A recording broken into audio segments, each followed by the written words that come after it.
الحمد لله الذي أرسل رسوله بالهدى ودين الحق ليظهره على الدين كله وكفى بالله شهيدا.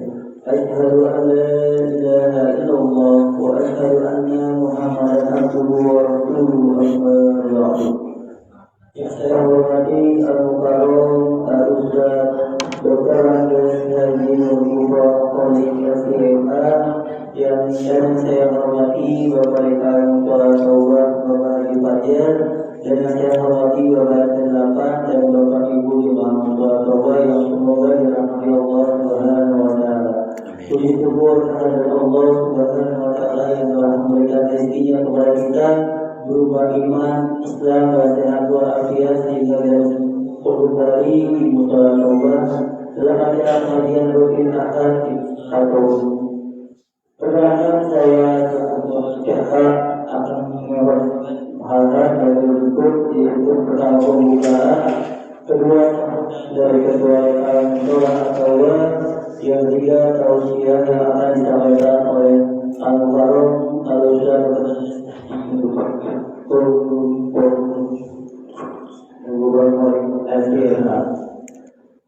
untuk membersihkan waktu, yaitu kita mulai pada yang pertama, yaitu pembukaan dengan membaca Suratul Fatihah. Al-Fatihah. Bismillahirrahmanirrahim. Alhamdulillahirabbil alamin arrahmanirrahim maliki yaumiddin. Iyyaka na'budu wa iyyaka nasta'in. Ihdinas siratal mustaqim. Siratal ladzina an'amta 'alaihim ghairil maghdubi 'alaihim waladdallin. Acara kedua yaitu sambutan dari Ketua Imam Musola Taubat, yaitu Bapak Haji Fajar Rizky Prapto. Wabillahi kami persilakan.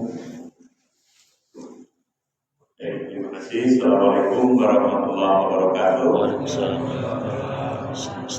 Alhamdulillah, alhamdulillahirabbil alamin.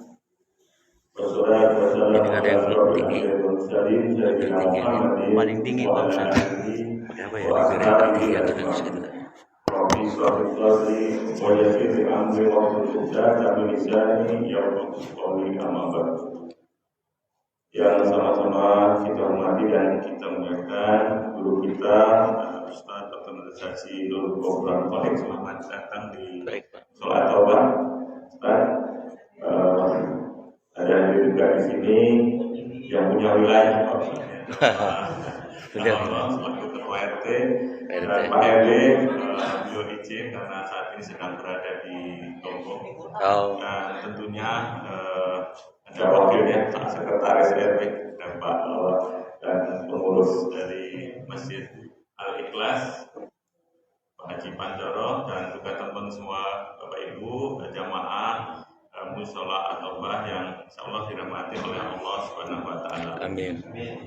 Puji syukur marilah dipanjatkan kita kehadirat Allah Subhanahu wa Ta'ala Tuhan Yang Maha Kuasa atas nikmat yang telah diberikan kepada kita semuanya, khususnya nikmat sehat panjang umur.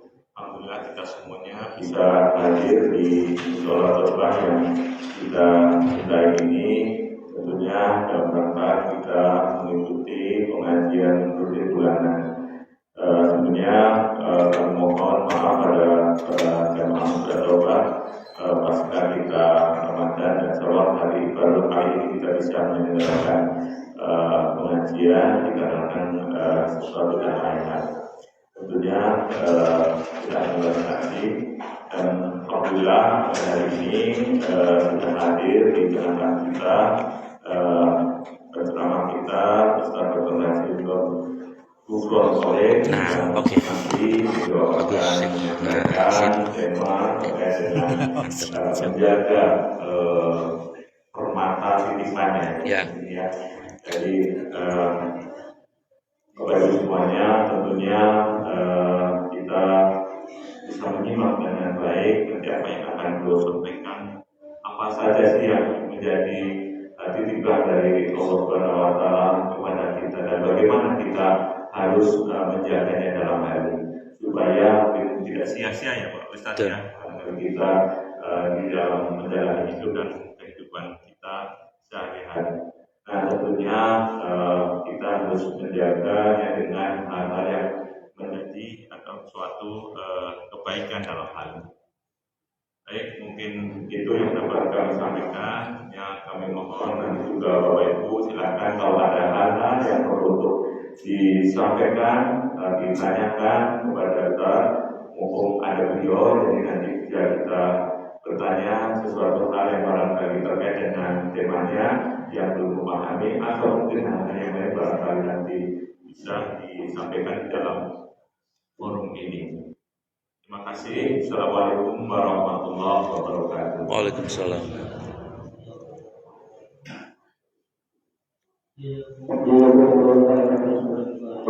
Kebalikan ketamburannya juga sudah berada inti yaitu tausiah yang akan disampaikan oleh Al-Ustaz Dr.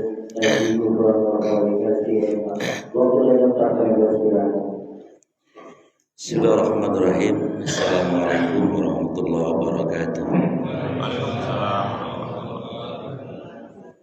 Kayaknya belum jawab semua ini ya. Saya kasih pantun dulu nih. Ke Pondok Aren beli pepaya, pulangnya pada kerokan. Siapa yang jawab salam saya mudah-mudahan bisa bikin kontrakan. Amin. Assalamualaikum warahmatullahi wabarakatuh. Waalaikumsalam warahmatullahi wabarakatuh. Alhamdulillahilladzi waja'ala dinal Islam ya'lu wa la yu'la ilaih. Asyhadu an la ilaha illallahul wahidul ahad. Wa nashhadu anna sayyidina Muhammadan abduhu wa rasuluhu mab'uts rahmatal alamin. Salatan wa salam ala nabiyyina Muhammadin wa ala alihi wa ashabihi wa ansarihi wa junudi ajmain amma ba'd. Qala Allah ta'ala a'udzu billahi minasy syaithanir rajim. Ya ayyuhan nas ittaqu rabbakum alladzi khalaqakum min nafsin wahidah wa khalaqa minha zawjaha wa batha minhuma rijalan katsiran wa nisaa'a wattaqullaha alladzi tasaaluna bihi wal arham innallaha kana 'alaykum raqiba. Wa qala aidan subhanaka la 'ilma lana illa ma 'allamtana innaka antal 'alimul hakim. Wa qala aidan rabbi shrah li sadri wa yassir li amri wahlul 'uqdatam min lisani yafqahu qawli. Wa qala Nabi sallallahu alaihi wasallam man kharaja fi talabil ilmi fa huwa fisabilillah hatta yarji atau kama qala Rasulullah sallallahu alaihi wasallam. Yang saya hormati Bapak Ketua DKM serta segenap pengurus, Pak Ketua RW atau Pak Sekretaris dan pengurus yang saya hormati, para Ketua RT, para Ketua Majelis Taklim, baik ibu-ibu, bapak-bapak, jamaah sekalian yang Allah rahmatin, Allah cintai. Pertama tentu mari kita syukuri dulu nikmat iman. Allah berfirman, innal ladzina amanu wa 'amilus solihati ulaika hum khairul bariyah. Jazaohum inda rabbihim jannatu 'adnin tajri min tahtil anhar khalidina fiha abada. Sesungguhnya orang-orang yang beriman dan beramal soleh, mereka adalah sebaik-baik makhluk.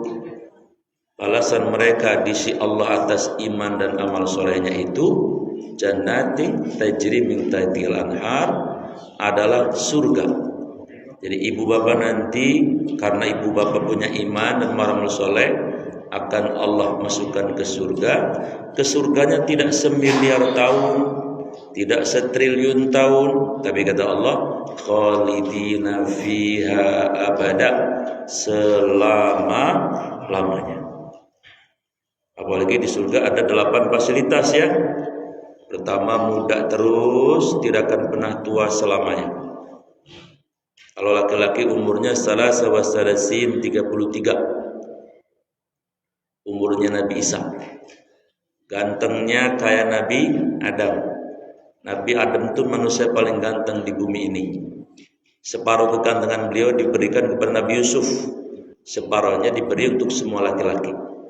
Karena beliau langsung yang menciptakan Allah. Kalau Nabi Muhammad tidak boleh dideskripsikan. Beliau manusia paling mulia di muka bumi ini. Nabi Adam tingginya 30 meter, lebarnya 7 meter, ya. Lebarnya 7 meter. Nanti bapak-bapak bakal kayak gitu semua. Ini yang mohon maaf kayak saya kurang ganteng begini Pak. Nanti di sana saya Nabi Adam. Kalau perempuan nanti ibu seperti urban atsraba. Digambarkan dalam tafsir surat Waqiah itu, ibu nanti bakal di usia yang pada saat itu keadaannya begitu jelitanya sehingga tidak bisa dibayangkan, begitu cantiknya, begitu manjanya, begitu eloknya, begitu pasrahnya. Kira-kira umur berapa itu? 17-18 ya. Makanya kalau ada wanita surga jatuh di musola apa namanya ini? Atau pas sekarang ini semua laki-laki pingsan. Kecuali saya. Ya kan saya yang ceramah, bisa. Jadi ibu bapak nanti di surga akan muda terus tidak akan pernah tua selamanya. Kalau di sini kan kita udah umur 50 ke sono kan ke puskesmas terus ya Pak. Lagi 60-70 puskesmas mulu itu, encok sembuh, samurat kambuh, gitu ya. Tensi turun, gigi ngamuk lah udah. Yang kedua di surga nanti kita akan apa? Sehat terus, tidak akan pernah sakit selamanya. Yang ketiga kita di surga itu nanti akan apa? Aman terus, tidak akan pernah terganggu oleh apapun selamanya. Yang keempat di surga kita akan bahagia terus, tidak akan pernah sedih sedetik pun. Yang kelima di surga kita tidak perlu lagi ibadah, gak usah sholat lagi, udah nggak diwajibkan. Tapi kalau mau sholat boleh. Yang keenam di surga kita tidak perlu lagi apa? Cari nafkah, nggak usah. Di sana sudah semuanya disiapkan. Kalau di sini kan kita pergi pagi pulang petang penghasilan. Pas mau hajatan ada, pas renov rumah ada, pas mau beli mobil ada, pas mau nikah lagi nggak ada, udah tua nggak ada jodohnya maksudnya. Kemudian yang ke-7 di surga itu kita akan begitu masuk kita tidak akan tergusur selamanya, akan establish. Dan yang ke-8 di surga kita boleh memandang Allah langsung dengan mata kita. Di dunia kita haram. Tafakkaru fi khalqillah wa la tafakkaru fi zatillah. Jangan pikirkan zatnya Allah, pikirin saja ciptaannya. Mau ciptaannya aja kita mikir nggak nyampe akal kita. 200 miliar bintang-bintang yang ada di atas sana, satu bintang itu ada 200 miliar galaksi. Abe budek sariawan kita nggak bakal bisa. Apalagi mikirin Allah. Nggak usah mikirin Allah, mikirin malaikat Jibril aja. Itu kan sayapnya ada 600. Satu sayap itu bisa menutupi timur dan barat. Bayangkan. Sementara di Baitul Ma'mur, di langit ke-7 itu, di tempat Nabi Ibrahim itu ada Baitul Ma'mur. Itu tempat tawafnya para malaikat. Nabi melihat sekali tawaf 70.000. Makanya nggak usah mikirin Allah dah, nggak bakal nyampe akal kita. Pikirin ciptaannya aja udah luar biasa. Tapi di surga kita nanti boleh melihat Allah. Nah, jadi yang kita syukurilah nikmat iman dulu, karena adanya iman ini, insya Allah tadi Allah akan masukkan kita ke dalam surga selama. Yang kedua, kita bersyukur atas nikmat sehat walafiat. Memang sehat tidak segala-galanya, nothing is everything. Tapi segala-galanya kalau kagak sehat nggak sempurna, betul tidak? Kalau kata orang Jelupang kampung saya, orang kalau lagi sehat Pak, makan aja cuman pakai kecap asal timpanannya sate merangi, enak aja. Ya. Kalau lagi sehat, ya. Tapi kalau lagi kagak sehat, ya boro-boro sambal goang, sate ada orang resep pisan sepak aja. Betul nggak? Maka sehat itu kita syukuri. Yang sekarang lagi ada sehat ya, bersyukur betul. Itu luar biasa. Ibu-ibu kan kalau lagi sehat, kalau kondangan kan makannya banyak. Undangan cuma 25.000, selampainya lebar. Apa-apa dibuntelin. Orang kampung saya, orang sini mah mirip kayaknya. Yang ketiga kita bersyukur apa? Pagi ini mestinya kita keluar dari Pondok Aren, jalan-jalan, namanya weekend, libur. Ke musola, dengerin ceramah. Ini namanya taufik. Taufik itu artinya kesesuaian perbuatan kita dengan yang Allah sukai. Ngaji itu Allah suka. Dan karena Allah suka ngaji, walaupun gak nyampe 2 jam, tapi Allah akan berikan apresiasi, penghargaan, pahala yang luar biasa dahsyat. Satu, hadisnya sahih riwayat Imam Tirmizi. Man, siapa orang kharaja keluar dari rumahnya masing-masing fi talabil ilmi, lalu kita hadir seperti ini di majelis ilmu, fahuwa, maka dia fisabilillah, maka dia sedang berjihad ilmu hatta yaji, sampai nanti selesai, nggak nyampe 2 jam. Pahalanya jihad ilmu loh Bu. Pahala jihad ilmu itu lebih baik dari dunia dan seluruh isinya. Cuman sejam doang. Ya, bahkan sejam juga saya persilahkan. Kalau yang mau selonjor, gak apa-apa Pak, santai aja. Asal yang sampingnya ikhlas ridho aja. Saya mah ridho baik. Bahkan kalau ada yang mau tiduran juga saya boleh silakan. Asal izin Pak RT ya. Boleh Pak, tiduran ini. Ambil bantal dah kira-kira begitu. Santai gitu. Nah, jadi itu pahalanya jihad ilmu yang sempurna. Ya. Kemudian subhanallah, sekarang juga semua makhluk-makhluk Allah sedang mendoakan Bapak Ibu agar kita dirahmati Allah, agar kita diampuni Allah. Termasuk semut-semut, ikan-ikan, malaikat karuan dah. Itu orang ngaji itu seperti itu. Jadi hadirin yang saya muliakan, kita bersyukur kita diberikan nikmat taufik sehingga kita hadir di majelis ini. Itu luar biasa. Ya. Yang kedua, salat dan salam kita sanjungkan kepada Nabi kita Muhammad sallallahu alaihi wasallam atas pengorbanan beliau yang luar biasa itu. Alhamdulillah Islam sampai ke negeri kita, dan alhamdulillah Allah menakdirkan kita semuanya menjadi seorang muslim. Itu atas perjuangan beliau, pengorbanan beliau, baik waktu, tenaga, pikiran, bahkan darah sekalipun. Pengorbanan yang luar biasa. Maka kita bersyukur menjadi umatnya Rasulullah SAW, umat bontot tapi nanti masuk surganya duluan. Seperti itu. Baik, Ibu Bapak yang saya muliakan, tema kita pagi ini adalah menjaga permata. Jadi di dalam kitab Nasoihul Ibad, itu karangan Syekh Nawawi Al-Bantani. Ingat Syekh Nawawi itu ada 2 ya. Imam Nawawi itu ada 2. Atau nama Nawawi itu ulama besar ini ada 2. Kalau yang satunya namanya Imam Nawawi Ad-Damaskusi. Itu orang Damaskus. Damaskus itu disebut dengan Syam.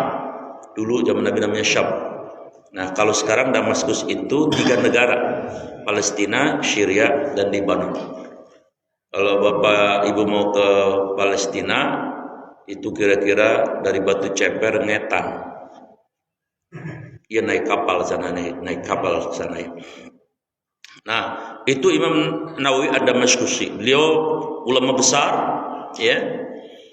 Karangan-karangan beliau itu subhanallah bermanfaat. Nah, inilah mengapa ada hadis yang bunyinya begini, Pak. Man ahabba, barang siapa yang suka, ayub sata lahu fi rizqihi, diluaskan rezekinya, wa yunsha lahu fi asarihi,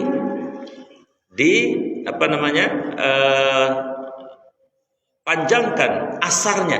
Kok tidak di hadis ini pakai umurnya, tapi asar. Asar itu maknanya adalah jejak atau karya yang ditorehkan waktu di dunia sehingga bermanfaat karyanya buat diri dan orang lain. Ya, maka di surat Al-Fat ayat 29, Muhammadur Rasulullah walladzina ma'ahu asyidda'u 'alal kufar ruhama'u bainahum tarahum murka'an sujjadai yabtaguna fadlan minallahi wa ridwana simahum fi wujuhim min asar. Ada asari sujud. Jadi kata Nabi apa? Barang siapa yang ingin diluaskan rezekinya, dipanjangkan asarnya, falyasil rahimah, hendaklah suka bersilaturahim. Maksudnya begini, saya mau ngomong begini. Orang dulu, generasi dulu, umur biologisnya tidak terlalu panjang, tapi umur maknawinya, umur asarnya sampai hari kiamat. Contohnya Imam Nawawi tadi. Beliau misalnya karyanya kitab Riyadhus Shalihin, hadis ya. Ada lagi beliau karyanya adalah kitab Arba'in Nawawi, hadis yang 40 itu. Itu bisa sampai hari kiamat, Pak. Setiap orang baca itu, beliau di alam barzah dapat transferan pahala. Kalau sekarang umat Islam itu 2 miliar, katakanlah 1 miliar baca kitab Riyadhus Shalihin, dia dapat transferan pahala sampai hari kiamat, saya yakin. Ini hebatnya orang-orang dulu seperti itu. Umurnya bayangkan Pak, umur biologisnya berapa? Beliau cuman umurnya adalah 45 tahun. Ada yang mengatakan 42 tahun. Bahkan beliau tidak sempat menikah. Tapi umur asarnya ini, jejak karyanya itu bisa sampai hari kiamat. Nah, itu luar biasa. Ada lagi Imam Syafi'i. Tadi 45 ya, Imam Syafi'i itu. Imam Syafi'i itu umurnya cuma 52 tahun. Tapi jejak karya beliau yang bermanfaat buat umat dan beliau akan dikenang namanya sampai hari kiamat. Waduh, karangan beliau kalau dijembrengin di musola ini kagak cukup ini. Kitab saja kalau terjemahkan, waduh, bisa berderet-deret. Itu luar biasa. Imam Syafi'i 52 tahun. Ada lagi ini, ya, kalau ini asli Indonesia, namanya Syekh Nawawi Al-Bantani. Ya, memang karena beliau orang Banten, pernah jadi guru besar di Masjidil Haram. Bayangkan Pak, mungkin yang pernah haji kan tahu kan, di sana ada pengajian juga yang ngajar orang sana. Saya pernah ikut di sana. Yang ngajar katakanlah tidak ulama terkenal saja, kita begitu takzimnya kepada mereka. Bagaimana ini Imam Nawawi, Syekh Nawawi dijadikan guru besar di sana. Asli orang Indonesia. Nah, salah satu keturunan beliau adalah Kiai Haji Ma'ruf Amin. Ya, Syekh Nawawi. Nah, Syekh Nawawi itu umurnya memang cukup panjang, 84 tahun. Karyanya yang gede-gede 115-an.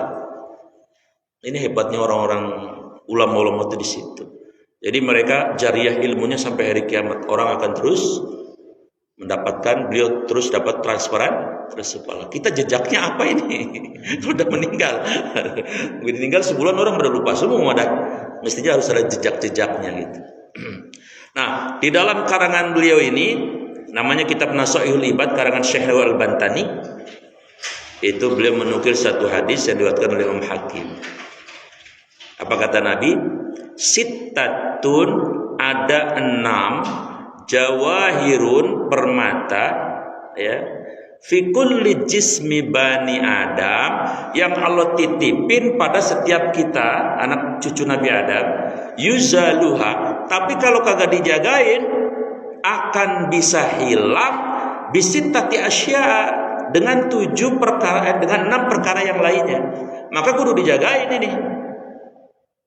Apa saja permata itu? 1, al-aqlu jawahir, al-jauhar. Akal itu permata. Yuzaluha, tapi kalau akal ini kagak dijagain, dia bisa hilang atau rusak minimal bil ghadabi, dengan marah yang tidak karena Allah. Marah boleh tapi harus karena Allah. Oh, contoh sederhana nih. Ada anak muda pacarnya konon diganggu. Dia respon dengan marah luar biasa. Yang gangguin dianiaya sampai koma berhari-hari. Waktu menganiaya sih enak, waktu marah itu enak, lagi marah. Lah paling juga gak nyampe setengah jam. Ya setengah jam dah. Tapi apa outputnya, apa natijahnya, apa hasilnya dari marahnya itu? Lumayan dituntut hukuman mungkin di atas 10 tahun. Berapa menit menganiayanya? Mana bapaknya dipecat. Pokoknya ribet urusan. Karena melampiaskan marah tadi. Waktu dia menganiaya akalnya ada, tapi akalnya hilang oleh marah tadi. Ada lagi. Seorang aparatur negara punya pistol. Katanya istrinya dilecehkan. Marah dia. Mungkin kalau pakai bahasa Jelupang, kurang asam, kurang gula, kurang micin, kurang tumbar ini. Lebih ini gua digangguin. Kebetulan dia punya anak buah. Anak buahnya punya pistol juga. Nyuruh dia, tembak. Tembak tuh yang gangguin bininya. Ceger. Mati enggak? Mati. Belum ditembak. Paeh. Begitu menembak, nembaknya paling berapa menit, ya, Tapi apa yang terjadi setelah itu? Outputnya, hasilnya beliau dituntut seumur hidup. Bininya dituntut 20. Yang kasihan siapa? Anaknya. Secara psikologi anaknya inferior kompleks. Mau berangkat sekolah aja dia nggak berani. Anak pembunuh, anak narapidana. Aduh, luar biasa. Padahal marahnya sebentar, betul nggak? Ada lagi Pak, si Tuti sama si Edi pacaran.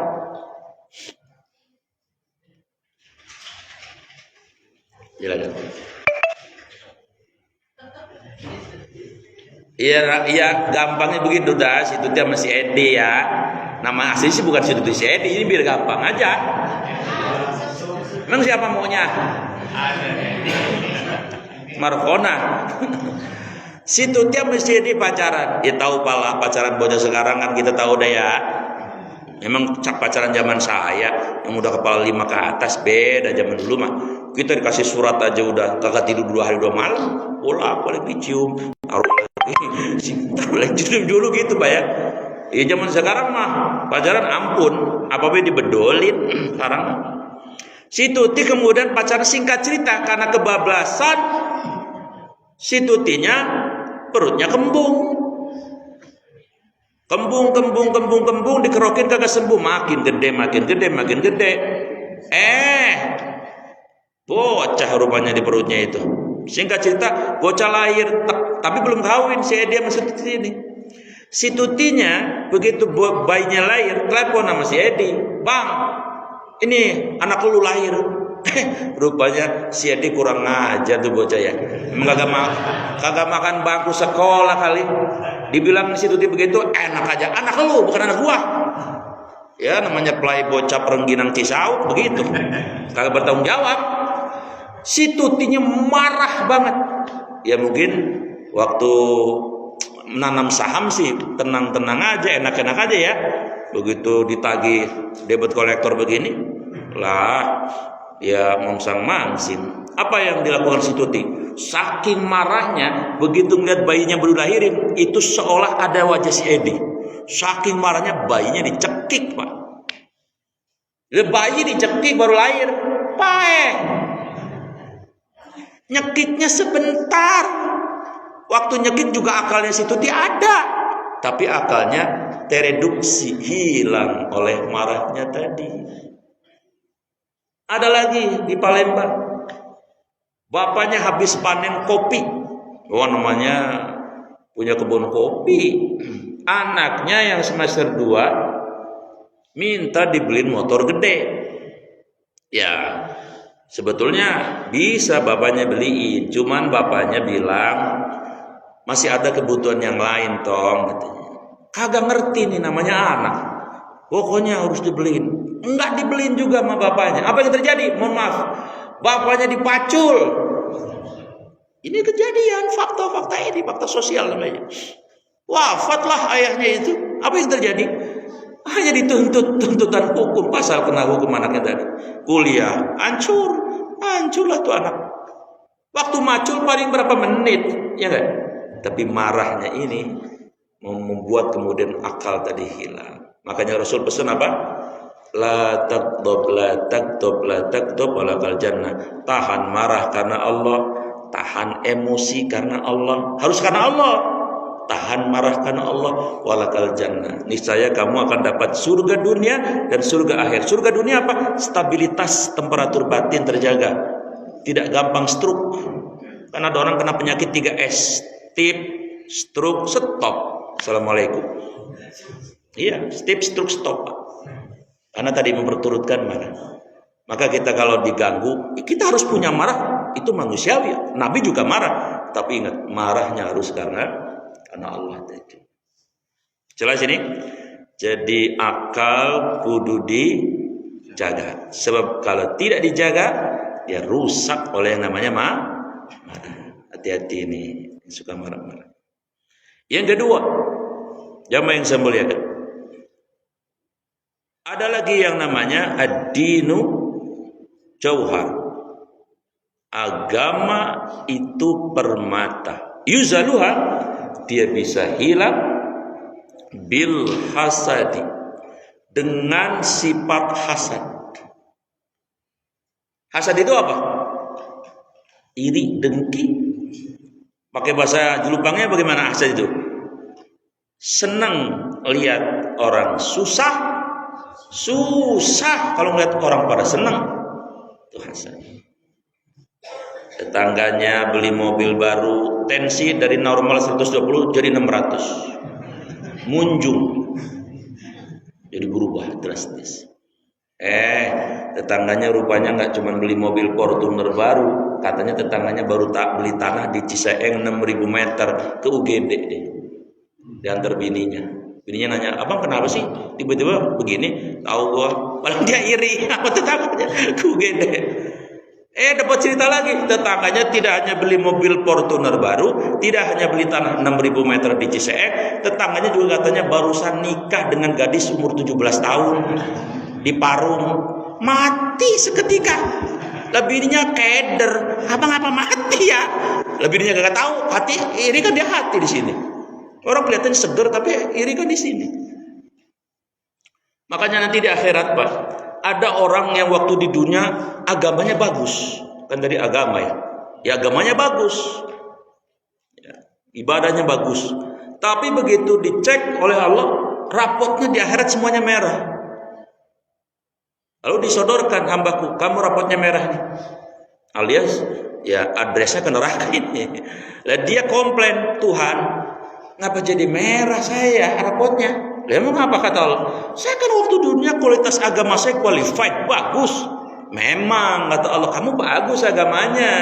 Terus apa yang membuat rapot saya merah ini Tuhan? Kamu menyimpan hasud dengan saudaramu yang seiman. Apa kamu gak pernah dengar Nabi Muhammad bersabda, al-hasadu, hasad itu yakulu, memakan, al-hasanat, kebaikan-kebaikan yang diproduksi oleh agama, kama sebagaimana takulu memakannya an-nar, api, al-khatabah, terhadap kayu bakar. Habis amalmu dibakar oleh hasud. Pada ngeliatin saya, Pak, pada melongo ini kenapa ini? Nah, pertanyaannya biar gampang, bagaimana supaya kita nggak punya penyakit hasad? Kan gitu ya. Sederhana saja, obatnya tidak lain Quran, karena Quran itu syifa. Obatnya antara lain di surat 21 ayat 35 Al-Anbiya. Apa di situ disebutkan? Kullu, setiap nafsin yang Allah beri nyawa, da'iqatul maut, wajib merasakan keterpisahan ruh dari jasadnya. Wa nabluukum, dan kami akan uji kalian, bisyarri wal khairi fitnatan, dengan ujian yang enak dan yang kagak enak, ujian yang kagak enak dan yang enak sebagai fitnah ujian. Wa ilaina turja'un, dan kembali segala urusan itu hanya kepada Allah. Apa maksudnya ini? Ibu bapak, semua yang bernama kelebihan di dunia ini, semua yang bernama karunia dan anugerah, itu di ayat ini disebutkan nablu, ujian semuanya. Lo ujian kok kita ngiri? Itu maksudnya. Contoh, yang paling ganteng siapa ya ini? Ketua DKM ganteng. Oh Pak Sekretaris RW ganteng. Ini segini aja udah berumur begini ganteng, bagaimana mudahnya beliau ini? Hanya dikejar-kejar si Tuti. Beliau ganteng, ujian. Wong lagi diuji kok iri, ngapain? Yang paling tanahnya lebar di sini ada, yang paling rada kayaan gitu ada. Orang kaya itu kan ujian, betul kan? Ngapa pakai diiriin? Orang lagi diuji, gitu ya? Ya. Siapa yang paling pinter? Ilmu ujian. Orang pintar itu ujian, semua ujian. Termasuk jadi saya dipanggil ustadz, saya juga diuji sama Allah ini. Kadang-kadang ustadz juga gagal lulus kok. Contoh nih, ustadz nggak lulus Pak. Begitu yang meninggal orang kaya, tahlil semangat banget Pak. Kali jam 7, setengah 7 udah nyampe di tempat. sorbannya lebar, tahlilannya semangat, mati orang kaya. Begitu yang mati Kong Miun, yang rumahnya doyong, tahlilnya wah-wahan, kan udah kebayang beseknya paling rengginang. Nah, Ustaz, apa digituin sih? Ini berarti Ustaz kagak lulus ini. Diuji jadi Ustaz aja kagak lulus tuh. Ya. Atau kalau kadang ada Ustaz tuh doa kepanjangan, pengen dia bilang hebat gitu. Nabi Muhammad waktu haji doanya cuma sapu jagat, Rabbana atina fid dunya hasanah. Sampai sahabat nanya, "Ya Rasul, Anda kan Rasul." Emang lah ngapa sa'i doanya Rabbana atina fid dunya hasanah? Apa kata Nabi? Karena ada dua sebabnya. Pertama, yang datang ke sini enggak semuanya orang pintar. Yang kedua, kalau saya baca yang panjang-panjang, nanti bagaimana umat saya? Susah, sulit. Lah ini baru jadi ustaz ada doa panjang banget sampai beseknya adem. Robbana, kira udah selesai. Robbana la tusigul bar. Kira udah selesai. Robbana hal dolana. Kagak Robbana atina hasan. Jangan begitu dah, ya. Nggak boleh seperti itu. Jadi jamaah yang saya muliakan, hasad itu menghancurkan amal-amal kita di dunia ini. Jadi kalau ada orang punya kelebihan, nggak apa-apa, dia lagi diuji. Alhamdulillah saya nggak diuji, itu saja. Atau di surat Al Imran itu, tu'til mulka man tasya wa tanzi'ul mulka mimman tasya. Biar nggak punya hasad. Semua yang namanya kemuliaan, anugerah, kelebihan, itu Allah memang yang menghendaki. Sekali lagi juga ujian. Allah juga yang akan mencabutnya. Loh kalau Allah yang menghendaki, masa kita mau protes? Yang ada kita juga mintalah, ya Allah, si fulan dikasih itu, saya juga dikasih. Itu boleh, saya tidak ada kebencian di dalamnya. Karena bahaya orang hasad itu, Pak. Dia kalau nggak berani secara head to head, fisik, pakai Mbah Jambrong. Tahu Mbah Jambrong? Sama-sama dagang toprak, iri, nggak berani tapi badannya yang satunya gede, tadi badannya kecil, kampleng, pakai dukun dia, itu disantet itu. Kadang-kadang seperti itu, dosanya double malah. Udah dosa iri, dosa syiriknya juga tidak diampuni. Innallaha la yaghfiru an yushraka bihi wa yaghfiru ma duna dzalika liman yasha. Al-Nisa ayat 48. Jadi yang kedua, jagain agama kita yang udah capek-capek kita kerjain sholat, ngaji dan sebagainya ya. Dengan apa? Jangan membiarkan masuk penyakit hasud. 3. Al-haya'u jauhar. Sifat malu itu permata. Tapi kalau kagak dijagain, yuzaluha, dia bisa hilang bitoma, dengan keserakahan. Maaf, di sini ada yang jadi pejabat nggak? Ada yang jadi pegawai negeri nggak? Ada? Mana? Oh, Pak Ketua DKM? Oh, tapi pengecualian beliau gitu. Ini saya lagi ngomongin orang Argentina ya, PNS Argentina gitu ya. Saya mau nanya jujur, jawab ya. Biasanya koruptor itu kaya pemiskin. Duitnya banyak kaya ya. Yang kedua, biasanya koruptor itu pendidikannya tinggi apa rendah? Tinggi. Strata sosialnya tinggi apa rendah? Tinggi. Rekeningnya gendut apa kurus? Kenapa mereka mau korupsi juga? Satu jawabannya, serakah. Dari sekitar 50 kepala daerah, 36 masuk KPK. Padahal mereka orang kaya raya semuanya. Serakah. Ngedijagain sih sifat malu. Coba kalau dia malu sama Allah. Di surat Al-Hadid ayat 4. Wa huwa dia Allah ma'akum membersamaimu.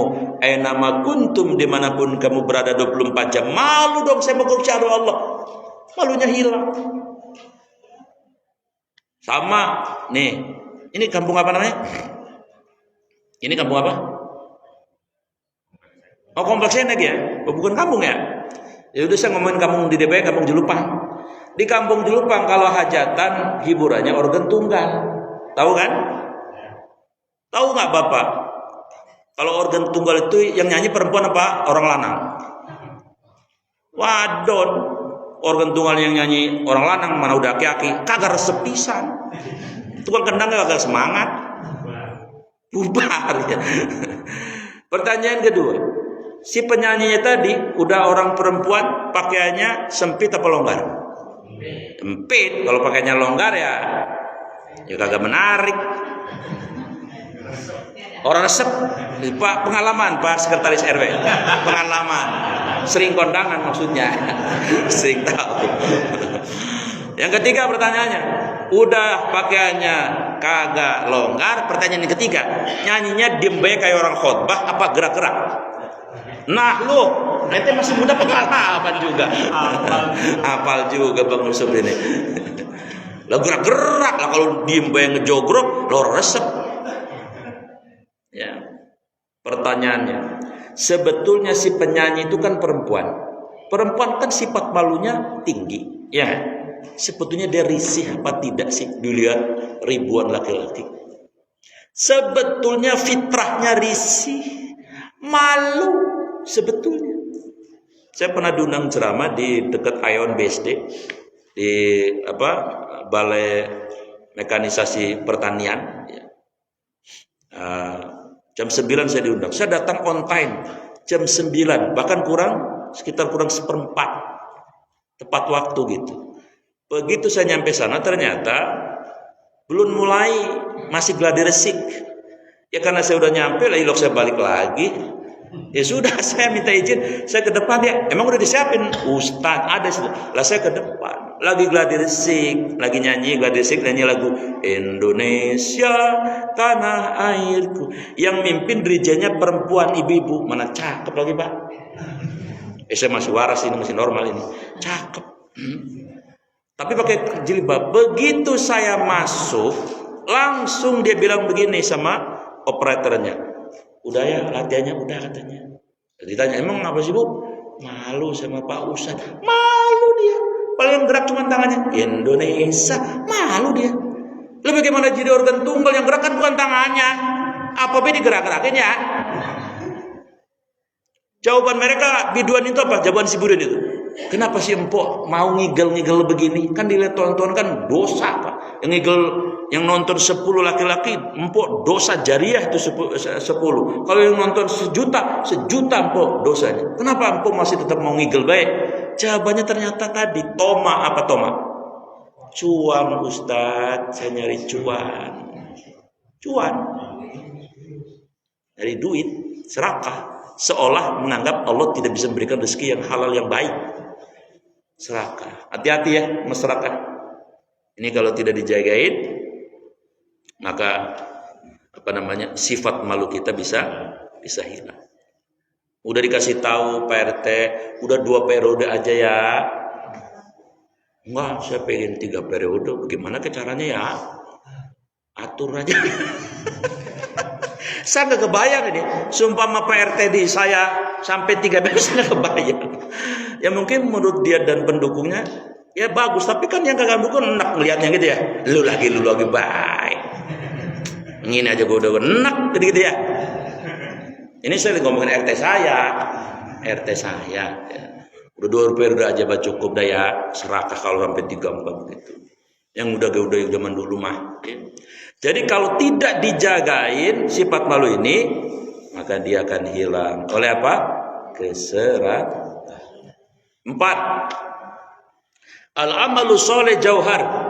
Amal soleh itu permata. Yuzaluha, tapi dia bisa hilang kalau nggak dijagain. Dengan apa? Ya, dengan kibri, dengan sifat sombong. Apa kata Nabi? Al-kibru huwa batarul haq wa ghamtun nas. Sombong itu menolak kebenaran dan merendahkan orang lain. Maka orang yang sombong, bisa saja orang miskin sombong. Tidak hanya harus orang kaya. Kalau dia tidak mau menerima masukan orang lain, tidak suka dikritik orang lain, ya, marah kalau diberikan input, maka pasti dia punya sifat sombong. Apalagi kemudian merendahkan orang lain. Lihat yang lebih tua, modal orang tua begini ya dosanya banyak dah. Lihat yang lebih muda, ya bocah muda begini mah dosa mulu. Maka Imam Hasan Al-Basri menasihati kita supaya sifat sombong ini hilang dari diri kita. Kata beliau sederhana saja. In kunta takhruj min baitik la tash'ur anta ahsan minhum. Oh, luar biasa ini ulama besar kalau ngasih nasihat. Kalau pengen tidak punya sifat sombong, sederhana saja. Ketika kita keluar dari rumah, ketemu dengan siapapun, kita jangan merasa lebih baik dari mereka. Nah, udah itu rumusnya begitu.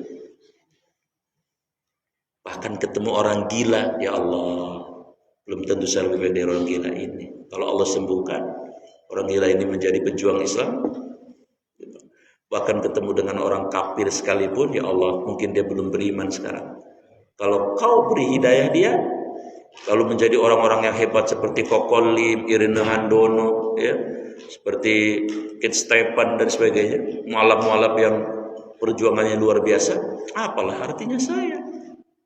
Kira-kira seperti itu. Dan kita ingat Rasulullah memberikan nasihat yang cukup keras, la yadkhulu, tidak masuk surga, man siapa orang, karena adalah orang itu fi qalbihi, yang di dalam hatinya misqala dzarrah minal kibr, yang memiliki sifat kibrun tadi, yaitu menolak kebenaran dan mendahkan orang lain walaupun sebesar virus corona. Itu yang keempat. Yang kelima, dua lagi. Ar-ruhu jauhar. Ruh ini titipan Allah, dia permata. Yuzaluha, tapi kalau nggak dijagain ruh, ya ruh tuh jaganya ya kayak gini, dikasih vitamin pengajian dan sebagainya. Itu bisa rusak, bisa hilang dengan apa? Bisyayatin, dengan tipu daya syaitan. Dengan tipu daya syaitan. Bu, Pak, jangan anggap remeh syaitan itu. Jangankan sekelas kita, ulama yang karomahnya bisa terbang Bal'am saja, itu bisa jatuh asal tipu daya syaitan. Maka di surat Al-Baqarah 208 Allah mengingatkan kita, innahu, sesungguhnya dia itu syaitan, lakum bagimu aduwwun mubin, adalah musuh yang faktual, yang nyata. Apalagi syaitan itu diberikan 6 fasilitas oleh Allah untuk menyesatkan kita semuanya. Satu, di surat Al-A'raf ayat 17, summa la'atiyannahum min baini aydihim wa min khalfihim wa an aymanihim wa an syama'ilihim. Dia menggoda kita, mendatangi kita, menyesatkan kita, menarik kita untuk jadi temannya di neraka, datang dari 4 penjuru, dan Allah mengizinkan itu dari depan. Supaya apa? Kita melakukan dosa-dosa besar al-kabair, itu dari depan. Kalau kita tidak bisa digoda melakukan dosa-dosa besar, dari belakang, agar kita melakukan dosa-dosa kecil tapi khusyuk dan istiqomah. Dosa kecil yang dikerjakan secara khusyuk dan istiqomah. Tidak bisa juga kita melakukan dosa-dosa kecil, setan tidak putus asa, dari samping kanan. Bagaimana dari samping kanan? Kita mengamalkan amal-amal yang subhat, yang tidak ada dalam syariat, bukan bid'ah, tapi yang subhat. Rametan pakai kemenyan misalnya, hajatan pakai mercon, itu subhat. Itu juga tidak. Samping kiri. Apa samping kiri? Agar kita ujub terhadap ibadah-ibadah yang kita kerjakan. Rajin tahajud, tapi bangga diri, hilang juga tuh, lepas. Setan tuh 4 penjuru arah, depan, belakang, kanan, kiri. Fasilitas setan di situ. Ya. Yang kedua, makanya mohon maaf, jangankan ya setan itu kita sedang di luar masjid, di luar musola, di masjid pun setan. Sekarang pun setan sedang memperdaya kita. Nah, biasanya orang yang kalau ngaji ngantuk-ngantuk itu hati-hati. Ini saya lagi ya mengelempengannya ini, hati-hati. Maksudnya belum sarapan maksudnya. Yang kedua, setan itu apa kelebihannya? Di Al-A'raf ayat 27-nya, innahu yarakum huwa wa qabiluhu min haitsu la tarawnahum.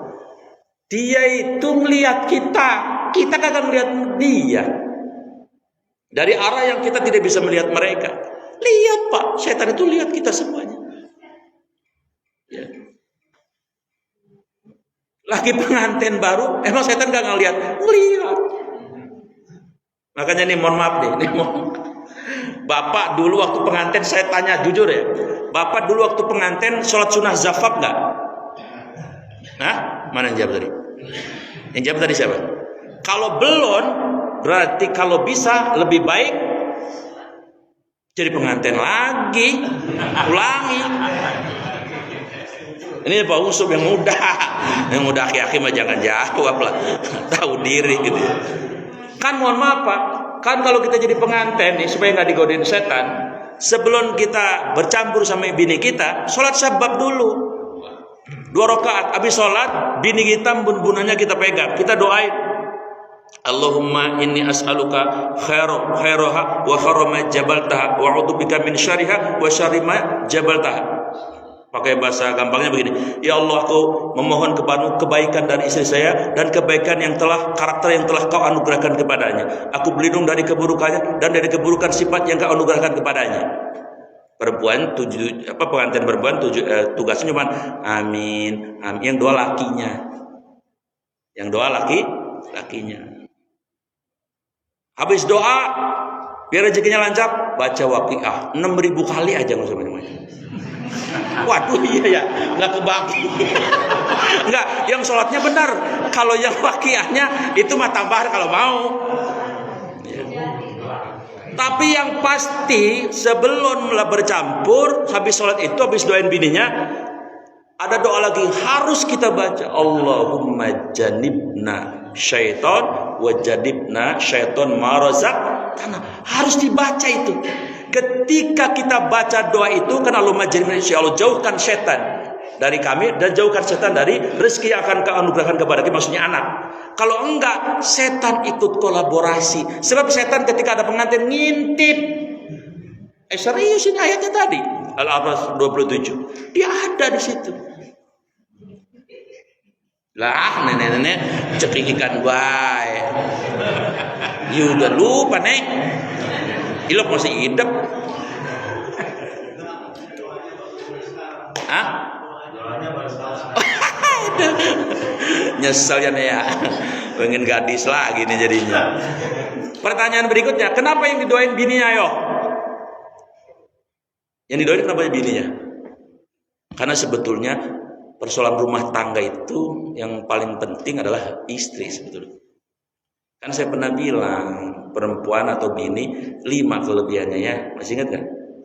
1, bisa ngelola duit ya. Coba duit itu pegang emak 100.000 aja, pasar Lembang, pasar Bengkok, apa baik dibeliin genjer, tekokak, rengginang, geplak, sagon, oyong, belilah. Hah? Ya maksudnya dapat sebuntelan itu emak. Tapi Pak RT bawa duit cepek nih ke teras kota BSD, lah orang segelas aja gocap, belum parkir, rokok Samsu, tip, habis sejam. Itu tadi sebuntulan 2 hari belum habis, sampai kucing kebagian kepala gesek. Perempuan hebat itu. Rumah tangga itu perempuan. Yang kedua kelebihan perempuan apa? Kemana-mana pasti ingat orang lanang, ingat suaminya. Kan tadi saya cerita di kampung saya di Jelupang, kalau ada rombongan mama kondangan saya apal banget. Kondangannya paling jigo dah, nggak nyampe cepek, selampainya lebar Pak RT. Begitu tuan rumahnya yang basa-basi doang, ayo kok buntelin, dibuntelin bener. Padahal cuma basa-basi doang. Apa bi dibuntelin tuh sampai jipang buntelin. Kue untin. Ketika tanya, "Pok buat siapa?" Buat di rumah, buat lakinya. Lah ilo ketua DKM kondangan buntelin sagon. Cupa ramat. Lagi orang pantas. Perempuan tuh hebat. Makanya yang doain perempuan. Yang ketiga, kelebihan perempuan apa? Pokoknya perempuan mah asal ya dia fokus sama bininya, sama anaknya. Kalau ditinggal lakinya, banyak anak-anaknya pada sukses. Ya setidaknya dalam sejarah Syekh Abdul Qadir Jailani Ibunya wafat masih balita. Ini ulama besar dalam bidang tasawuf. Imam Syafi'i aja ibunya sudah meninggal waktu kecil.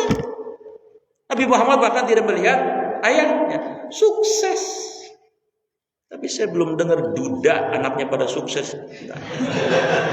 Tahu di sini mah, di Celupang mau orang ada. Karena beda Pak orientasinya.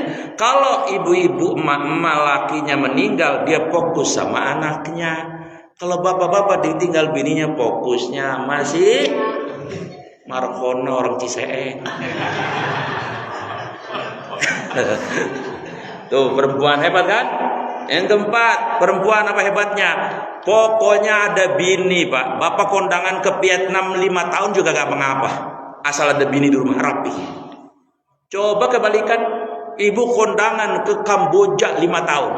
Bapak yang suruh nungguin rumah. Jangan kata beresin dapur, beresin spray aja orang jegot. Spray orang beres-beres. Mama cepet tetap beres. Nah yang kelima, kelebihan perempuan apa? Insting cari duitnya tajam. Ada ustadz dapat amplop 2. Habis tahlilan apa syukuran. Yang dari habis syukuran ditaruh di kaos kaki. Yang dari tahlilan yang dikit dikasih di. Lebihnya teradahan. Dikul-kul. Debi ini duit apa? Kok udah ada di kaos kaki? Kata lakinya mana? Ini kata lakinya duit sialatnya. Gua tahu kaos kaki lu nemu baik. Tajem Pak. Jangan coba-coba nyimpen di peci. Ketemu dah pokoknya. Ya Boy ya. Iya Boy dah udah ngaku. Jadi setan itu tadi melihat kita, maka ketika jadi pengantin kasih tahu tuh para mantu-mantu itu doain bini, karena bini yang berperan di rumah tangga itu. Ya, bini yang berperan. Kalau bininya sabar, biar lakinya lenjeh kayak apa, nggak bakal nyakitin. Tapi kalau bininya galak kayak singa juga ribet urusan. Udah pecah dah udah pokoknya. Asal bininya sabar aja. Laki mah enggak sih, asal udah perutnya udah kenyang, udah rapi dah, enggak bakal macam-macam. Begitu rahasia. Ini saya udah pada agak senior begini ya. Baik, jadi setan itu tadi dia melihat kita. Yang ketiga, setan itu kelebihannya apa? Dia bisa masuk ke tubuh kita nggak bisa masuk ke tubuh dia. Bisa Pak setan masuk ke aliran darah kita. Kadang-kadang di order dia masuknya. Ada yang order masuk ya ke tubuh Pak RT, bukan RT sini, RT Vietnam. Kata setan, ini saya masuk doang apa ngapain? Aliran jantungnya dipampetin gitunya. Terus kata setan, ini mati pelan-pelan mati seketika. Tergantung orderan Pak, ada. Itu setan. Lah kita buru-buru masuk ke tubuh setan, lah ketemu aja ngibrit. Setanan bisa. Yang keempat, setan itu kelebihannya apa? Dia itu sepanjang hidupnya, ini setan ya, setan itu kan jin yang kafir, itu profesional, kerjaannya cuma satu, alladzi yuwaswisu fi sudurin nas, yaitu memprovokasi kita agar jauh dari Allah. Itu tugasnya tiap hari, 24 jam bahkan sedang tidur. Makanya kalau tidur kita ngimpi jatuh dari apartemen 50 meter, setan tuh kerjanya. Setan masuk dalam pikiran kita, bisa mereka. Jadi mereka diberi fasilitas itu. Kemudian juga setan itu selain profesional kerjanya cuma satu, dia tuh lebih senior dari kita. Iblis kan lebih senior dari Nabi Adam. 200 tahun iblis sudah duluan. Kan apapun kalau yang lebih senior kan lebih menguasai Pak ya. Coba nih benerin AC. Kalau yang baru kerja setahun mah bisa pada salah mulu. Tapi kalau udah 30 tahun merem juga selesai. Ya. RT kalau udah lama itu biasa aja, anteng aja RT itu. Udah tahu selaknya. Nih bangsa ukuran tanah segini udah paham. RT sono. Tapi kalau baru jadi RT ya rada pelangga-pelongo juga. Ini apa ini ya? Kira-kira dapat nggak gua ya? Kalau yang udah senior mah anteng aja, dia udah paham. Udah paham. Maaf RT ya, ini bercanda ya. Vietnam. Di Vietnam ya. RT Vietnam. RT sini sih enggak. Baik, jadi ruh ini kita jagain. Nah, ruh itu ya, setan itu bisa dikalahkan oleh satu kelompok saja. Di surat Al-Hijr surat 15 ayat 39 sampai 40. Wala ubiyannahum ajmain illa ibadaka minhumul mukhlasin. Kata iblis yang bala tentaranya setan, karena engkau ya Allah telah mengutuk kami ya menjadi makhluk yang terkutuk, maka saya akan sekuat tenaga menyesatkan anak cucu Adam agar jadi teman-temanku di neraka, karena Allah mengizinkan.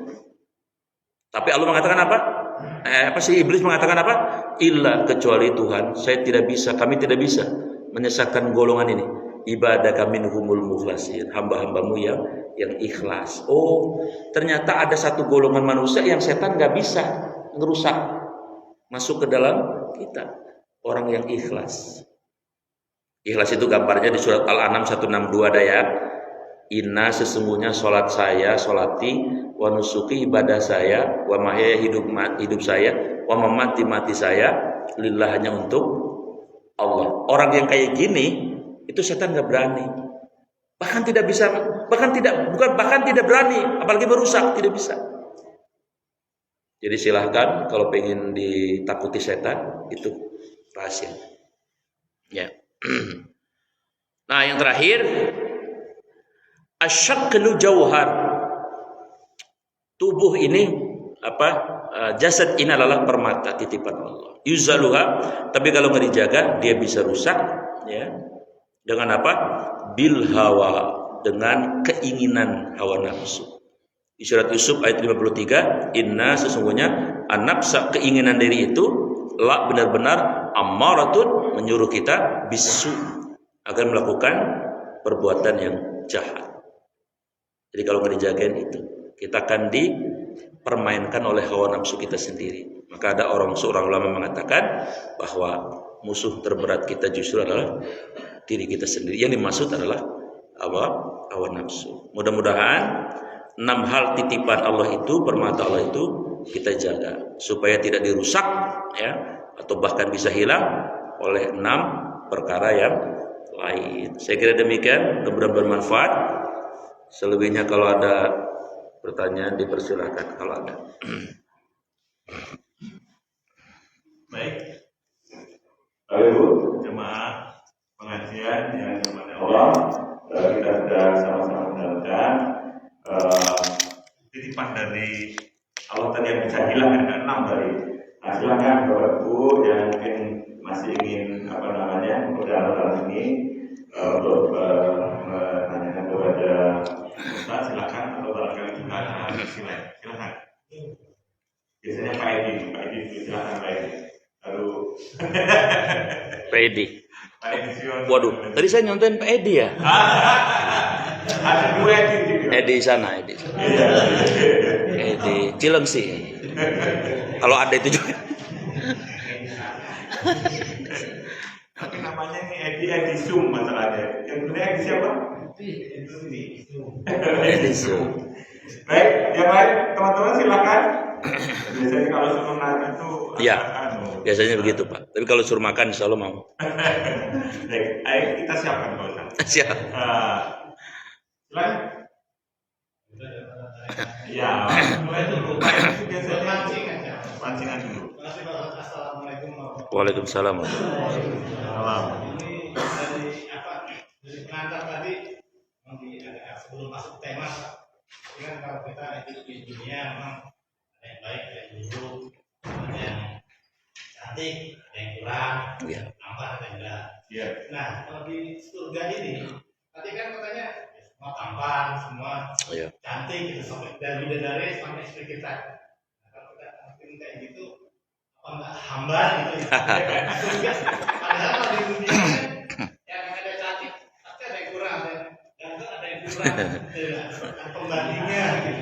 Tapi enggak, seperti yang contoh lain, tadi kalau nggak salah kita nggak perlu kerja lagi, nggak perlu capek-capek, apa itu ada dan tersedia. Kalau kita di dunia itu kan segala sesuatunya kan harus kita Usahakan. Nah, itu yang menjadi seni, menjadi tantangan kita ketika ada rasa senang, ada rasa bahagia. Ya. Mungkin gimana kira-kira? Di surga itu akan selalu bahagia terus, tidak ada sedih. Nah, salah satu bentuk sedih itu bosan. Maka di surga Allah akan menetralisir ya bosan, penat, sakit, bete, ruwet, stres, enggak ada. Dinetralisir semuanya. Jadi di sana itu adalah tadi semuanya bahagia, puncak bahagia lah maksudnya. Tidak ada rasa bosan. Maksudnya begini, kalau di dunia kan makan durian 1 enak, makan durian 2 rada kelingan, makan durian 3 sempoyongan, makan durian 4 masuk klinik ya, makan durian 5 masuk rumah sakit. Surga mau makan durian sekontainer juga nggak akan sakit, nggak akan bosan, nggak akan stroke, nggak akan sebagainya. Jadi itu bebas semua dari itu semuanya, karena di set sama Allah seperti itu. Tidak ada. Iya bagaimana mau bosan Pak, bidadari itu. Nih emak-emak ini ntar istrinya Nabi Ummu Salamah nanya sama Nabi, ya Rasul, ada apa Ummu Salamah? Bagaimana kami wanita-wanita dunia ini? Apa jawab Nabi? Antunna ajmalu minhunna. Kalian itu wanita dunia yang beriman itu lebih jelita dari bidadari. Kenapa ya Rasul, kata Ummu Salamah? Karena kalian di dunia itu berwudu, sedangkan bidadari yang diciptakan di surga instan tidak sempat berwudu di dunia. Nah, jadi apa namanya, saking jelitanya itu, maka mohon maaf, salah satu pekerjaan yang paling menyibukkan laki-laki dunia adalah, mohon maaf ya, itu apa ya bahasanya ya, pengantin baru lah, tiap malam kesibukannya itu. Tenda terus kesibukannya itu. Sementara pasangannya jelitanya nggak bisa dibayangin tadi. Miss Universe semiliar pun nggak bakal bisa menandingi kejelitaan bidadari. Coba bapak bosan nggak kalau ngomong kayak gitu? Nggak bakalan bosan. Dan sudah ditarik sifat bosan itu di surga oleh Allah Subhanahu Wa Taala. Begitu Pak Edi ya. Baik, ini ada dari Pak Ketua ada. Assalamualaikum. Waalaikumsalam. Terkait tadi mengenai asal Ustaz kita akan mengurangi pahala kita. Iya. Kaitannya kita dalam pergaulan itu kan kita kadang-kadang secara sengaja karena dibeli orang tiba-tiba bahwa Kira-kira ngomongin orang juga Ustaz. Iya. Nah, gimana kita dalam pergaulan itu bisa menghindari terkait menceritakan orang, mungkin nanti kita dalam sekarangnya apalagi dalam politik kayak gini ya, dan orang yang ini apa termasuk hasad juga itu, maksudnya ceritain orang yang mungkin tidak kenal kita atau diri kita sendiri juga bisa dalam pergaulan, terutama di kantor kami itu kan ya namanya sering ngomong sama teman-teman, tiba-tiba ngomongin yang lain. Gimana cara menghindari? Kalau itu namanya ghibah ya. Ghibah. Kalau ghibah memang ini juga berat ya, di Al-Baqarah 12 ya. Ya ayyuhalladzina amanu istanibu kasir minadh-dhanni inna ba'dadh-dhanni ismun wala tajassu wala yaktab ba'dukum ba'dha ayyuhibbu ahadukum ayyakula lahma akhihi maitan fakarihtum. Jadi orang yang membicarakan orang lain ya keburukannya itu seperti memakan daging manusia mentah. Ketika Ibunda Aisyah membicarakan Ibu Saudah istri Nabi, itu Nabi menampakkan ketidaksukaannya. Jadi ceritanya begini, tadinya Nabi ngobrol sama Ibu Saudah. Ibu Saudah istri Nabi yang dinikahi pada usia yang sudah berumur, dan asyakluha bentuk tubuhnya apalah gemuk ya, udah berumur gemuk lagi gitu. Nah setelah ngobrol dengan Ibu Saudah, tapi Nabi sayang sama beliau karena beliau itu julukannya tangannya panjang, maksudnya ahli sedekah Saudah ini. Pokoknya semua kenal beliau itu apa-apa disedekah. Bahkan jatahnya malam beliau pun disedekahkan kepada Hafsah dan Aisyah itu. Nah, suatu hari ketika ngobrol sama Saudahnya sudah pergi, lalu Aisyah datang. Begitu datang, wahai Rasul, ya, Anda habis bicara dengan yang begini ya. Jadi Ibu Aisyah sebetulnya nggak ngomong pakai lisan, tapi pakai isyarat. Yang badannya begini ya, badannya lebar. Nah, Nabi ternyata dia menunjukkan ketidaksukaannya, ya, karena orangnya tidak ada, tapi kemudian dibicarakan yang tidak disukainya. Maka kesimpulannya bahwa kalau kita mau membicarakan orang lain boleh, tapi yang baiknya. Nah, kecuali orang yang zolim itu boleh diceritakan agar orang lain tidak menjadi korban kezalimannya. Penipu misalnya, kita udah ditipu nih, dia rupanya mau mempengaruhi teman kita kasih tahu. Begitu dia orangnya pergi, jangan mau dilecehin sama dia, saya udah jadi korbannya. Malah kalau kita mendiamkan, kita berdosa.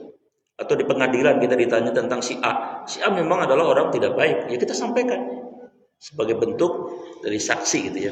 Tapi kalau orang baik ya, apalagi orang soleh, orang baik, kita omongin keburukannya, itu ghibah. Makanya Imam Hasan al-Basri itu pernah suatu hari masak yang enak-enak, ya. Bininya disuruh masak, bini masak yang enak-enak gitu. Kata bininya, buat apa bang? Ntar aja lu tahu katanya. Begitu mateng, pembantunya dipanggil, dibagiin sama si anu ya. Pembantunya juga bingung loh. Ini kan yang suka ngomongin abah katanya, kenapa dikasih? Udah lu pokoknya bagi aja. Begitu selesai dibagi, nah, baru kemudian Mas Al-Basri menciptakan. Saya sebetulnya bagiin makanan yang enak buat mereka yang suka ngomongin saya jelek-jelek. Justru saya berterima kasih kepada mereka, karena ketika mereka ngomongin saya kejelekannya, maka pahala mereka buat saya, dosa saya buat mereka. Jadi seperti itu. Ya, jadi intinya kalau orang-orang yang zalim nggak apa-apa. Fir'aun itu diomongin Allah langsung. Allah ngomongin Fir'aun. Ya kalau nggak diomongin, orang nggak tahu kezalimannya Fir'aun kan. Korun diomongin Allah. Ya. Tapi jangan coba-coba orang baik, ya, ulama-ulama baik yang lurus-lurus diomongin, jangan. Itu bahaya. Dan orang lain, saudara-saudara kita yang baik-baik, itu jangan. Tadi karena ibu sudah dibahas kehebatannya, tentunya Itu disanjung ya. Ada? Kalau tidak ada saya coba. Ini kaitannya dengan tadi di urutan tadi permata yang perlu dijaga tadi kan yang pertama itu malah justru akal ya Pak. Akal, iya. Dan mungkin barangkali apa yang menjadi pertimbangannya kenapa akal yang menjadi urutan pertama, dan bagaimana juga dengan misalkan terkait dengan orang yang hilang akal itu seperti OTGJ misalkan ya. Orang gila ya. Dan barangkali bagaimana kiam untuk bisa menjaga supaya akal kita tetap terjaga dengan baik. Ada dua yang dianjurkan Allah terhadap akal ini supaya akal nutrisinya terjaga dengan baik. Alladzina yadhkurunallaha qiyaman wa qu'udan wa ala junubihim wa yatafakkaruna fi khalqis samawati wa ard rabbana ma khalaqta hadza batila subhanaka faqina azabannar. Satu, banyak ingat Allah. Itu akal terjaga. Apalagi sambil mengingat Allah dengan menghafal Quran, insya Allah tuh akal akan baik. Yang kedua adalah tafakkur. Jadi dieksplor akal kita untuk tafakkur. Jadi ngelihat air ini jangan berhenti di air, tapi ya Allah, sebetulnya mineralnya tidak bisa menciptakan air ini. Ini air ciptaan Allah dimasukin ke botol mineral dijual. Apakah yang memasukkan botol ingat Allah? Belum tentu. Ngelihat monyet, ya Allah, itu ciptaan Allah sedang mengajarkan kepada kita tentang keserakahan. Monyet kan makan, habis makan, sampai ke mulut, ke kaki, ke kadang-kadang mohon maaf, akhirnya pada jatuh-jatuh lagi juga. Inilah keserakahan. Jadi ada iktibar, pelajaran. Melihat apapun, menyaksikan peristiwa apapun, tidak ansih berhenti pada objek, tapi nyambung kepada Allah. Jadi ketika banyak ingat Allah, baik dalam keadaan berdiri, duduk maupun berbaring, maksudnya ingat Allah itu. Zikir itu kan bisa dengan lisan, bisa dengan perbuatan, bisa dengan pikiran, bisa dengan hati ya. Orang yang banyak zikir, lalu banyak tafakkur, insya Allah akalnya akan terjaga. Ini ngaji kita sedang tafakkur, sedang menghayati ayat-ayat Allah dan hadis Rasulullah. Begitu Bang Haji. Baik, masih ada lagi Bapak Ibu? Kalau tidak ada, kita nanti lanjutkan dengan makan dulu aja sebelum nanti kita sambil nunggu sholat zuhur. Karena tadi Pak Ustadz sudah mulai dengan pantun, izin saya pantun boleh? Monggo, siap. Iya, ini kan diawali tadi diucapkan dengan syukur. Jadi ada kaitannya dengan syukur nih Pak. Bangsaku sukanya makan ketan. Bangsaku sukanya. Kalau makan dicampur dengan ikan, kita harus bersyukur Allah berikan kesehatan. Ya. Ayo kita manfaatkan untuk kebaikan. Amin. Mantap. Yang kedua ini kaitannya dengan tadi karena beliau tadi ada permata tadi ya, maksudnya dengan permata. Buat apa beli permata? Buat apa beli permata? Kalau hanya untuk mainan. Kalau hanya mainan. Buat apa mengatakan cinta kalau tidak ada kebahagiaan? Waduh. Luar biasa Pak DKM.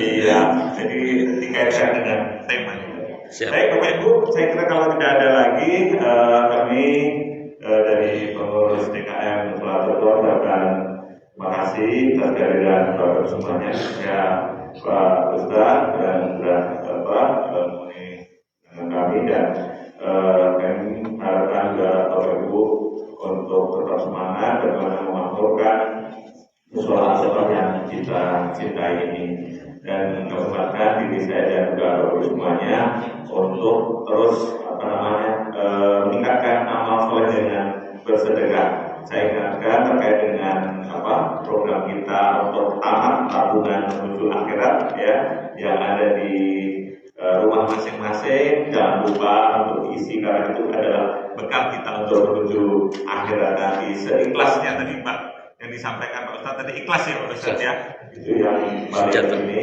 Jadi tinggal nanti kalau sudah kumpul akan diambil oleh Pak Yusuf dan menjadi amal baik dari Bapak Ibu semuanya. Yeah. Terima kasih Pak Ustadz. Barangkali ada yang mau disampaikan lagi, silakan.